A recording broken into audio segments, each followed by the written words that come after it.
Good morning. हम anger देख रहे थे कि एंगर किस तरह से होता है, मतलब ब्रेन कैसे वर्क करता है, कौन से ट्रिगरिंग फैक्टर होते हैं, किन चीज़ों से हमको गुस्सा आता है और वो क्या मैकेनिज़्म होता है कि हम अपने गुस्से पे कंट्रोल नहीं कर पाते हैं, किस तरह से हमारी बॉडी कैसे रिस्पॉन्ड करती है, क्यों एंगर किसी की कंडीशन में हम क्यों आते हैं, गुस्सा क्यों आता है हमको, वो सारी चीज़ें देखते रहते हैं। हम एक एक्टिविटी देखते हैं, activity 11। Can you identify from your immediate family members, peer group, and elders or superiors that you meet who among them gets angry faster, who are slow to get angry, and who rarely get angry? List at least two names in each category and recall a trigger causing their anger. देखिए, आपके जो मिलने जुलने वाले हैं, आपके family members, आपके friends, सबसे बड़े छोटे, जो भी आपके कलीग्स, आपके फ्रेंड्स, आपके क्लासमेट्स, तो इसमें से कुछ लोग ऐसे होंगे जिनको बहुत जल्दी गुस्सा आता होगा, बहुत एकदम हाइपर हो जाते होंगे, वो छोटी छोटी बातों पे गुस्सा आ जाता होगा।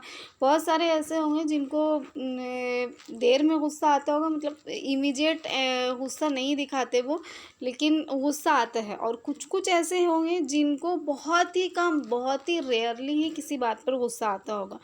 तो आप ये सबके लिस्ट बनाइए, हर एक कैटेगरी के, जिनको जो बहुत ज़्यादा गुस्से में आने वाले, बहुत जल्दी गुस्से में आने वाले 2 लोगों के नाम लिखिए, जिनको देर से गुस्सा आता है ऐसे 2 लोगों के नाम लिखिए, और जिनको कभी कभार बिल्कुल रेयरली गुस्सा आता है ऐसे 2 लोगों के नाम लिखिए।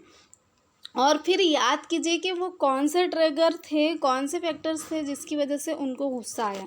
इससे क्या होगा, ये एक्टिविटी करने से क्या होगा, आपको एक आइडिया आएगा कि लोगों को किन बातों पर गुस्सा आता है, और कौन सी बातें ऐसी हैं जो नज़रअंदाज भी की जा सकती है और उसके ऊपर गुस्सा हुए बगैर कामली भी हम रिएक्ट कर सकते हैं।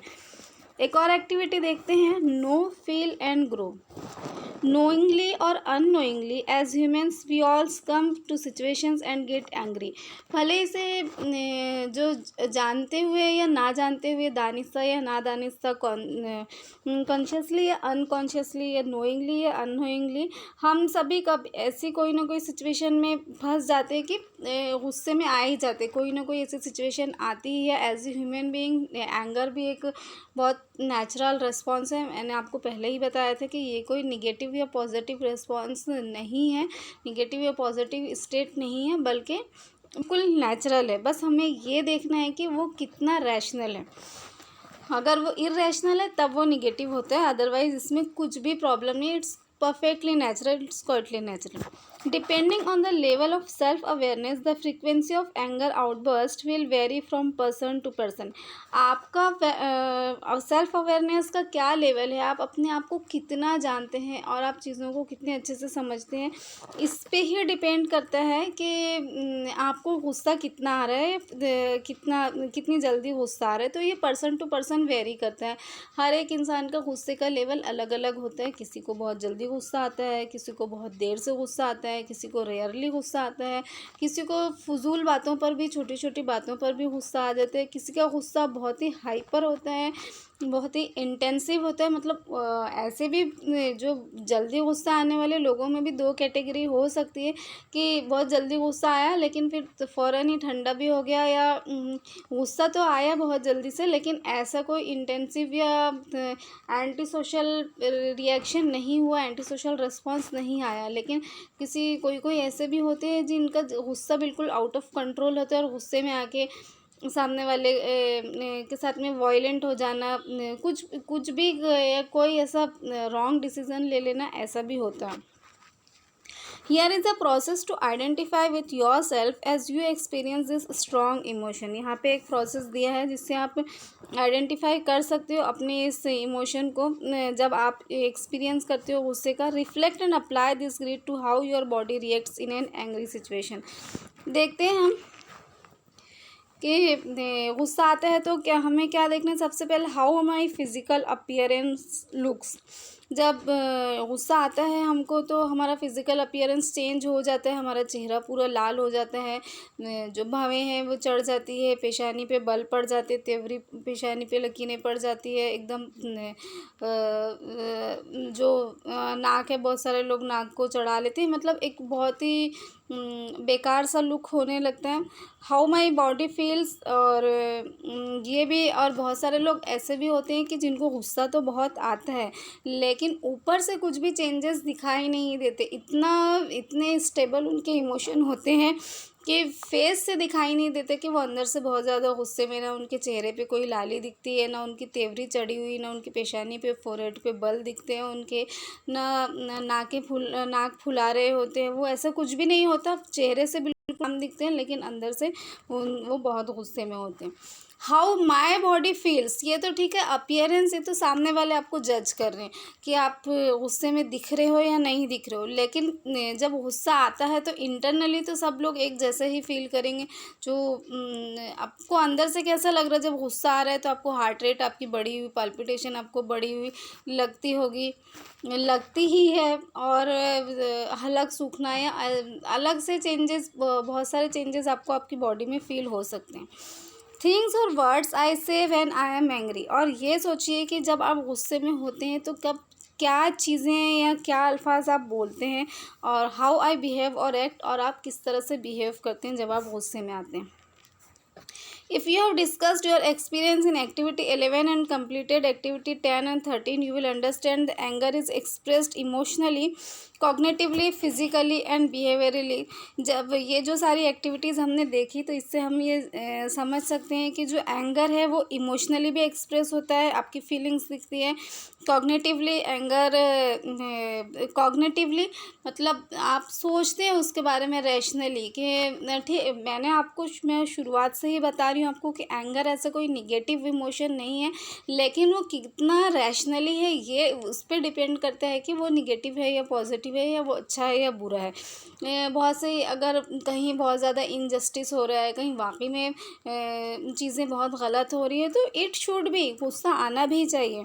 लेकिन वो कॉग्निटिवली आप उसको जज कर रहे हैं कि हाँ ये गुस्सा सही है, ये होना ही चाहिए। तो बहुत बार बच्चे को भी कोई चीज़ हमको गुस्सा करके भी समझानी पड़ती है। हर बार अगर आप प्यार से ही समझाएं तो ऐसा बच्चा फॉर ग्रांटेड आपको लेने लगता है, और समटाइम्स आपको एंगर भी उसे शो करना होता है। तो ये कितना कॉग्निटिवली है, कितना आप सोच समझ के आपको गुस्सा आ रहा है। और फिज़िकली बॉडीली चेंजेस भी गुस्से में दिखाई देते हैं। आप मुट्ठियाँ भींच लेते हो, आपकी फिस्ट भींच लेते हो, आप चेहरा लाल हो जाता है, और पेशानी पे बल पड़ जाना, सांस ऊपर नीचे होना, एंड बिहेवियरली। और आप गुस्से में किस तरह का रिएक्ट करते हो, किस तरह के अल्फाज आप निकालते हो, क्या करते हो। आप गंदे अल्फाज गाली मुंह से निकालते हो, या आप हाथ उठाते हो सामने वाले पर, या आप कोई चीज़ उठा के फेंकते हो। तो ये सभी तरीके से गुस्सा एक्सप्रेस होता है। Even though there may be different reasons to be angry, overall there are 3 factors involve. गुस्सा आने के तो बहुत सारे रीज़न्स हो सकते हैं, लेकिन जो बेसिकली 3 फैक्टर इसमें इन्वॉल्व होते हैं। सबसे पहले तो ए ट्रिगर कॉजेज़ ऑफ एंगर, कोई एक रीज़न जिसकी वजह से गुस्सा है, कोई भी ट्रिगरिंग फैक्टर हो सकता है। वो आपने किसी को कोई काम बोला, उसने वो वक्त पे नहीं किया, आपको खाना टाइम पे नहीं मिला, या किसी ने आपके साथ में धोखा किया है, बेईमानी की है, या फिर आपके सबॉर्डिनेट ने, आपके असिस्टेंट ने, या जो आपके नीचे वाले लोग हैं उन्होंने आपके साथ में बदतमीज़ी की, या किसी ने भी आपके साथ में बदतमीज़ी की। बहुत सारे ट्रिगरिंग फैक्टर हो सकते हैं। The individuals personality and character traits, और ये भी इम्पॉर्टेंट है कि आपकी पर्सनैलिटी और आपके कैरेक्टर ट्रेट कैसे हैं। अगर आप एक काम पर्सनैलिटी के मालिक हो तो आपको छोटी छोटी बातों पर गुस्सा नहीं आएगा, लेकिन अगर आप बॉर्डर लाइन पर्सनैलिटी के मालिक हो तो फिर आप बहुत जल्दी एंग्री हो जाओगे, बहुत जल्दी आपको गुस्सा आएगा। Particular interpretation of the event, person और सिचुएशन, और सबसे इम्पोर्टेंट यही होता है कि आपने वो सिचुएशन का या वो पर्सन का जिसकी वजह से आपको गुस्सा है उसको इंटरप्रेट कैसे किया। जो कॉग्निटिव थेरेपी होती है डिप्रेशन के लिए या बिहेवियरल चेंजेस के लिए, जो ABC उसमें जो होता है एक्टिवेटिंग एजेंट, तो उसमें यही होता है कि आपने क्या इंटरप्रेट किया है। एक्टिवेटिंग एजेंट बिहेवियरल रिस्पॉन्सेज और जो कंसिक्वेंसेस है, तो कंसिक्वेंसेस बेसिकली यही होते हैं कि आपने वो सिचुएशन का किस सॉरी, बिहेवियरल रिस्पॉन्स नहीं होता, it is belief. Activating agent एक होता है, फिर आपका बिलीफ होता है और उसके बाद में कंसिक्वेंस होता है। तो ये जो कंसिक्वेंस होता है एक्चुअली ये यही होता है कि आपने उस सिचुएशन को क्या इंटरप्रेट किया, वही कंसिक्वेंस होता है। और वो कंसिक्वेंस अगर चेंज होता है, इंटरप्रिटेशन आपका चेंज होता है, तो अकॉर्डिंगली आप गुस्से में आते हो या फिर आप काम रहते हो। तो ये सबसे इम्पोर्टेंट होता है। अभी you can anticipate and manage your anger when awareness is brought to your emotions, power and direction is brought to your life. आप आपके गुस्से को मैनेज कर सकते हो, उसको कंट्रोल कर सकते हो, एंटिसिपेट भी कर सकते हो आप अपने, अगर आपके अंदर अवेयरनेस है, आप आपके इमोशंस को समझते हो, आपके अंदर ये पावर है और सही डायरेक्शन है। When a person understands the underlying reasons for the anger, they are able to anticipate potential anger episodes and deal with it more appropriately. जब कोई भी इंसान ये समझ जाता है गुस्सा किस बात पर आ रहा है, जैसे सपोज़ अभी मैं आप लोगों को पढ़ा रही हूँ और मेरा बच्चा आकर कुछ बोले और मुझे बहुत ज़ोर से गुस्सा है, मैं उसको बहुत ज़ोर से डांटूँ, तो ज़रूरी नहीं है कि बच्चे की गलती होगी, मतलब उसने कोई चीज़ मुझसे मांगी, सपोज़ अभी ये ऐसा एकदम अर्ली मॉर्निंग टाइम है और वो आके मुझसे चॉकलेट की ज़िद कर रहा है, तो ऑब्वियसली इस टाइम में तो कहीं से मैं उसको चॉकलेट ला के नहीं दे सकती हूँ। मुझे उसके ऊपर बहुत ज़ोर से गुस्सा आया और मैंने उसको बोला, तो ये रीज़न है क्या कि मैं उसको चॉकलेट नहीं दे सकती हूँ और वो चॉकलेट के लिए ज़िद कर रही है, इसलिए मुझे उस पर गुस्सा आ रहा है? नहीं, रीज़न क्या है, क्योंकि मैं आपको पढ़ा रही हूँ और मुझे डिस्टर्ब हो रहा है, इसलिए मैं उसको चिल्ला रही हूँ। भले से मैं सामने से ये दिखा रही हूँ कि मैं चॉकलेट नहीं दे सकती, या फिर ये भी हो सकता है कि मैं ये सोच रही होंगी कि मुझे ये वीडियो आज ही कंप्लीट करना है और उस बीच में वो बार बार आके मुझे डिस्ट्रैक्ट कर रही हैं, मुझे फिर से वापस से सारी चीज़ें करना पड़ रहा है, तो उसकी वजह से भी मुझे गुस्सा आ सकता है। तो ये अंडरलाइंग रीज़न है। तो जब आप अंडरलाइंग रीज़न को समझ लेते हो और जब रीज़न को समझ लेते हो, तो फिर आप उसको ज़्यादा अप्रोप्रिएटली डील कर सकते हो उस गुस्से को। When we understand our triggers we are able to manage our anger. जब हम हमारे ट्रिगर को अंडरस्टैंड कर लेते हैं, जब हम ये समझ लेते हैं कि क्यों कौन सी चीज़ से बुनियादी तौर पर जिसका हमको गुस्सा आया, जैसे किसी ने मुझे कुछ बात बोली, किसी ने आपको कोई बात बोली और आपको बहुत ज़ोर से गुस्सा आया, हालांकि वो ऐसी कोई गुस्से वाली बात नहीं थी, या ऐसी भी बात नहीं थी कि ठीक है थोड़ा बहुत ऑड हो सकता है, लेकिन ऐसा भी नहीं था कि आपको इतनी ज़ोर से गुस्सा आता। लेकिन ये बहुत ही पॉसिबिलिटी है कि आपको गुस्सा उस वक्त बोली हुई बात पर नहीं आया होगा, बल्कि उसके बोलने से आपको कोई पुरानी सिचुएशन, कोई पुराना इवेंट जो आपकी लाइफ में हुआ होगा, वो आपको याद आ गया होगा और उसकी वजह से आपको बहुत ज़ोर से गुस्सा आया।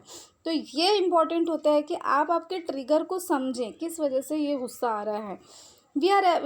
तभी हम हमारे एंगर को मैनेज कर सकते हैं। Keep the process in the cortex instead of the limbic system. और जब हम उसको अंडरस्टैंड करते हैं, जब हम ये समझते हैं, उसको हम कॉर्टेक्स में जाने देते हैं रेदर देन कि लिम्बिक सिस्टम उसको हाईजेक कर ले हमारी फीलिंग्स को, तो हम उसको मैनेज कर सकते हैं। And provide an intentional response. जब वो कॉर्टेक्स में जाता है, हम उसको समझ लेते हैं, तो फिर एक इंटेंशनल रिस्पॉन्स आता है, एक कॉग्निटिव रिस्पॉन्स आता है। Hopefully then reacting and pushing the situation to a disastrous end. If we are attentive and aware of our triggers, we are better able to predict our own response and make choices not to respond in an angry manner. This means that we will be, अगर हम हमारे emotions को और हमारे trigger को हम समझ सकते हैं और तो हम ज़्यादा बेहतर अंदाज से बेसिकली क्या समझने कि क्या चीज़ है जो हमको गुस्सा दिला रही है और ये वाकई में रैशनल है क्या, ये ऐसी गुस्सा आने वाली बात है क्या। अगर हम ये चीज़ को समझ लें तो हम चॉइस बना सकते हैं कि हमको किस तरह से रिस्पॉन्ड करना है, इस किसी सिचुएशन पे, किसी पर्सन पे, किसी इवेंट पे हमको किस तरह से रिस्पॉन्ड करना है, कितना गुस्सा शो करना है या सिरे से गुस्सा दिखाना ही नहीं है, काम रहना है। तो उसमें क्या होता है, more observant and aware of what is going on to triggers us.